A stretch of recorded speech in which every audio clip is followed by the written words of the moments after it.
آئے گی اور دنیا میں اس کے حصے کتنا رزق آئے گا، یہ سب کچھ لوح محفوظ میں لکھا جا چکا ہے۔ لیکن دوستو، کیا آپ جانتے ہیں کہ یہ لوح محفوظ کیا چیز ہے، یہ کس جگہ موجود ہے اور اس میں کیا کچھ لکھا گیا ہے اور یہ کب بنایا گیا؟ ناظرین، اگر آپ اس بارے میں نہیں جانتے تو ہماری آج کی ویڈیو اسی موضوع پر بنائی گئی ہے۔ ویڈیو انتہائی مفید معلومات پر مبنی ہے، اس لیے ویڈیو کو آخر تک ضرور دیکھیے گا۔ لوح محفوظ عربی زبان کا لفظ ہے۔ لوح عربی میں تختی کو کہتے ہیں۔ اس کو لوح محفوظ، کتاب مبین اور کتاب مکنون بھی کہا جاتا ہے۔ یہ کتاب چھپی ہوئی ہے اور شیاطین کی پہنچ سے بہت دور ہے۔ اس کتاب کی حفاظت اللہ تعالیٰ کے پاک فرشتے کرتے ہیں۔ شیاطین اس کتاب تک نہیں پہنچ سکتے۔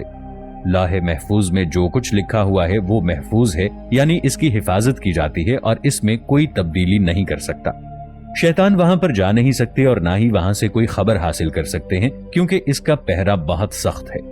دوستو، روایات کے مطابق لوح محفوظ اللہ تعالیٰ نے آسمان اور زمین کی تخلیق سے 50,000 سال پہلے تخلیق فرمائی تھی۔ صحیح مسلم کی احادیث کے مطابق حضرت محمد صلی اللہ علیہ وآلہ وسلم نے فرمایا، جب اللہ تعالیٰ نے مخلوقات کو پیدا فرمایا تو لوح محفوظ میں یہ لکھ دیا کہ میری رحمت میرے غصے پر غالب ہے۔ اللہ تعالیٰ کے پاس عرش پر یہ تحریر موجود ہے۔ تو ناظرین، لوح محفوظ عرش پر اللہ تعالیٰ کے پاس موجود ہے اور اللہ تعالیٰ نے اس پر یہ تحریر کر کے اپنی رحمت کے بے انتہا وسیع ہونے کا اعلان کیا ہے۔ حضرت ابن عباس رضی اللہ تعالی عنہ سے روایت ہے کہ اللہ تعالیٰ نے لوح محفوظ میں سب سے پہلے یہ درج کیا کہ میں اللہ ہوں، میرے سوا کوئی عبادت کا مستحق نہیں۔ حضرت محمد صلی اللہ علیہ وآلہ وسلم اللہ تعالیٰ کے رسول ہیں۔ جس نے میرے فیصلے کو تسلیم کر لیا اور میری نازل کردہ مصیبت پر صبر کیا اور میری نعمتوں کا شکر ادا کیا تو میں نے اسے صدیق لکھا ہے اور میں اسے صدیقین کے ساتھ ہی اٹھاؤں گا، اور جس نے میرے فیصلے کو تسلیم نہیں کیا اور میری نازل کردہ مصیبت پر صبر نہ کیا اور میری نعمتوں کا شکر ادا نہ کیا تو میرے سوا جسے چاہے مرضی اپنا معبود بنا لے۔ قرآن مجید میں سورہ بروج آیت نمبر 21 اور 22 میں ارشاد باری تعالی ہے، یہ تو قرآن ہے بہت عزت والا، لوح محفوظ پر لکھا ہوا۔ ان آیات سے پتہ چلتا ہے کہ قرآن پاک بھی لوح محفوظ میں درج ہے۔ قرآن پاک جس کتاب میں موجود ہے وہ صحیفے بہت پاکیزہ ہیں، ان کو کوئی چھو نہیں سکتا ماں سوائے ان کے جو پاک اور صاف ہوں، یعنی عزت والے فرشتے ہی لوح محفوظ کو چھو سکتے ہیں۔ لوح محفوظ ان فرشتوں کے ہاتھ اور ان فرشتوں کے قبضے میں ہے۔ اس سے پتہ چلتا ہے کہ اصل قرآن پاک لوح محفوظ میں موجود ہے اور ہمارے پاس جو قرآن پاک ہے وہ اس قرآن پاک کی ایک کاپی ہے۔ حضرت انس بن مالک رضی اللہ تعالی عنہ بیان کرتے ہیں کہ لوح محفوظ حضرت اسرافیل علیہ السلام کے سامنے موجود ہے۔ حضرت اسرافیل علیہ السلام اللہ تعالیٰ کے وہی فرشتے ہیں جو قیامت قائم ہونے پر سور پھونکیں گے۔ روایات میں ہے کہ لوح محفوظ حضرت اسرافیل علیہ السلام کے ماتھے کو جا لگتی ہے۔ حضرت اسرافیل علیہ السلام زمین کی طرف نگاہیں جھکائے کھڑے ہیں۔ جب لوح محفوظ ان کے ماتھے پر لکھی ہے تو وہ نظر جھکا کر اس کو دیکھتے ہیں۔ یہ لوح محفوظ جنوں، شیاطین اور ہر قسم کی بدی کی طاقتوں سے اتنی دور ہے کہ جس کا اندازہ بھی نہیں لگایا جا سکتا۔ لوح محفوظ میں موجود تقدیریں اور امور کائنات میں کس طرح نازل ہوتے ہیں؟ دراصل پورا پروگرام لوح محفوظ سے لوح دوئم پر آتا ہے۔ یہ لوح محفوظ جیسی ہی ایک تختی ہے۔ لوح دوئم سے یہ پروگرام الگ الگ انفرادی طور پر تمام جانداروں تک پہنچایا جاتا ہے۔ چونکہ اس پروگرام میں انسانی ارادے بھی شامل ہوتے ہیں، جیسے کسی انسان نے کوئی کام کرنا ہے تو یہ کام اس کے ذہن میں اسی طرح وارد ہوتا ہے، پھر اس کام میں انسان اپنا ذاتی ارادہ شامل کرتا ہے، پھر وہ اس کام کو سر انجام دیتا ہے۔ یعنی ہر امر اور کام میں انسان کو نیت اور ارادہ کرنے کا مکمل اختیار عطا کیا گیا ہے۔ قرآن کریم میں کچھ الفاظ ایسے ہیں جن کا مطلب آج تک کسی کو معلوم نہیں اور نہ ہی یہ معلوم ہوگا، یہاں تک کہ حضرت محمد صلی اللہ علیہ وآلہ وسلم نے بھی ان الفاظ کا مطلب صحابہ کرام رضی اللہ عنہم کو نہیں بتایا، بلکہ ان کو راز رکھا گیا۔ اس کے پیچھے ایک بہت بڑی حکمت ہے۔ ان الفاظ کو حروف مقطعات یا لوح قرآنی کہا جاتا ہے۔ آپ نے اکثر دیکھا ہی ہوگا کہ اکثر گھروں کی دیواروں پر برکت کے لیے یہ لوح قرآنی لکھے ہوتے ہیں۔ یہ اللہ اور اس کے رسول کے درمیان ایک کوڈ ورڈ ہے جو دنیا کو نہیں بتایا گیا، اور بہت سے علماء کرام یہ اندازہ لگاتے ہیں کہ ان الفاظ کے اندر روز قیامت امت مسلمہ کے لیے بہت سی خوشخبریاں چھپی ہوئی ہیں۔ اگر ان کو دنیا میں بیان کر دیا جاتا تو ہو سکتا ہے لوگ جنت اور دوزخ کے لیے اور روز قیامت کے لیے اتنی محنت نہ کرتے۔ لوح و قلم اللہ کے فرش کے پاس موجود ہے۔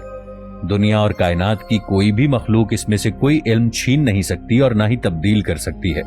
تمام آسمانی کتب نازل ہونے سے پہلے اسی لوح محفوظ پر لکھی ہوئی تھی۔ یہ لوح محفوظ اللہ کے عرش کے پاس موجود ہے جو سفید موتیوں سے بنی ہوئی ہے، اور اس کے الفاظ سرخ یاقوت کے ہیں۔ اس کے الفاظ اور قلم نور سے بنے ہوئے ہیں۔ ایک روایت میں ہے کہ اللہ تعالی ہر روز 360 مرتبہ اس پر نظر کرم کرتے ہیں اور کسی کو عزت بخشتے ہیں اور کسی کو آزمائش میں ڈال دیتے ہیں، کسی کو رزق، کسی کو زندگی اور کسی کے لیے موت کا حکم صادر کرتے ہیں۔ اس کی لمبائی آسمان اور زمین کے برابر ہے، جبکہ اس کی چوڑائی مشرق اور مغرب کے برابر ہے۔ یہ اللہ کے فرش کے دائیں طرف بندھی ہوئی ایک فرشتے کی گود میں موجود ہے۔ ناظرین، اب تک آپ نے صرف یہی سنا ہوگا کہ انسان کو اس کے اعمال کی بنیاد پر یا تو ہمیشہ کے لیے جنت میں داخل کر دیا جائے گا یا برے اعمال کی وجہ سے جہنم اس کا ٹھکانہ ہوگا، اور آپ میں سے بہت سے لوگ یہ بھی جانتے ہوں گے کہ جنت اور جہنم کا یہ سفر ہمیں ایک پل کے ذریعے طے کرنا ہے جسے ہم پل صراط کے نام سے جانتے ہیں۔ یہ پل بال سے زیادہ باریک اور تلوار سے زیادہ تیز ہوگا۔ یہ پل جہنم کے اوپر موجود ہوگا اور اسے پار کرتے ہی سامنے جنت کا دروازہ ہوگا۔ کہا جاتا ہے کہ اس پل کی لمبائی کئی ہزار سال کی مسافت جتنی ہوگی۔ کہا جاتا ہے کہ جہنمی لوگ جہنم کی آگ کی شدت سے کٹ کٹ کر جہنم میں گر رہے ہوں گے، جبکہ اللہ کے نیک بندے اور جنتی لوگ بجلی کی سی تیزی سے پل صراط کو پار کر لیں گے۔ اپنے اعمال کی وجہ سے کچھ لوگ آہستہ آہستہ چل کر اور کچھ لوگ رینگ رینگ کر انتہائی تکلیف سے چل رہے ہوں گے۔ دوسری طرف ہمارے آقا حضرت محمد مصطفیٰ صلی اللہ تعالی علیہ وآلہ وسلم جنت میں جانے کی بجائے اللہ کے حضور سجدہ ریز ہوں گے کہ اے اللہ میری امت، اے اللہ میری امت، اے اللہ میری امت کی خیر فرما۔ ذرا تصور کیجئے وہ نبی رحمت للعالمین کہ جن کی گود میں کھیلنے والے ان کے نواسوں اور ان کے گھر والوں کو ذبح کر دیا گیا ہو، ان پر تشدد کیا گیا ہو، خود مسلمانوں نے ان پر طرح طرح کی تکالیف ڈھائی ہوں، وہ نبی زیر سجدہ آنسوؤں سے تر اللہ تعالیٰ سے عرض کر رہے ہیں اے اللہ میری امت، اے اللہ میری امت کی خیر کر دے۔ تو اللہ تعالیٰ تمام مسلمانوں کو جنت میں داخل کر دے گا، ماں سوائے ان کے جو خود جنت میں نہ جانا چاہتے ہوں گے، یعنی کفار اور مشرکین۔ دوستو، ہمارے ذہن میں اکثر یہ سوال آتا ہے کہ کیا ہمارے نبی حضرت محمد صلی اللہ علیہ وآلہ وسلم بھی پل صراط کو پار کر کے جنت میں پہنچے ہوں گے؟ کیا تمام انبیاء علیہم السلام کو بھی اسی طرح پل صراط پار کرنا پڑے گا؟ تو دوستو، اس کا جواب ہے جی نہیں، کیونکہ ایک حدیث شریف میں یہ بیان ہوتا ہے کہ اللہ تعالیٰ کے نبی حضرت محمد مصطفیٰ صلی اللہ تعالی علیہ وآلہ وسلم نے ارشاد فرمایا کہ اللہ تعالیٰ حضرت محمد صلی اللہ علیہ وآلہ وسلم کی امت میں سے 4 لاکھ لوگوں کو بغیر حساب و کتاب کے جنت میں داخل کرے گا۔ اب اس حدیث مبارکہ سے یہ ظاہر ہوتا ہے کہ حضرت محمد صلی اللہ علیہ وآلہ وسلم اور آپ کی امت میں سے تمام شہداء، آپ کے اہل بیت اور آپ صلی اللہ علیہ وآلہ وسلم کی تمام ازواج مطہرات اور اللہ تعالیٰ کے نیک بندے 4 لاکھ لوگوں میں شامل ہوں گے، جنہیں بنا کسی امتحان سے گزارے پل صراط سے پار کروا کے جنت کے دروازے تک پہنچا دیا جائے گا۔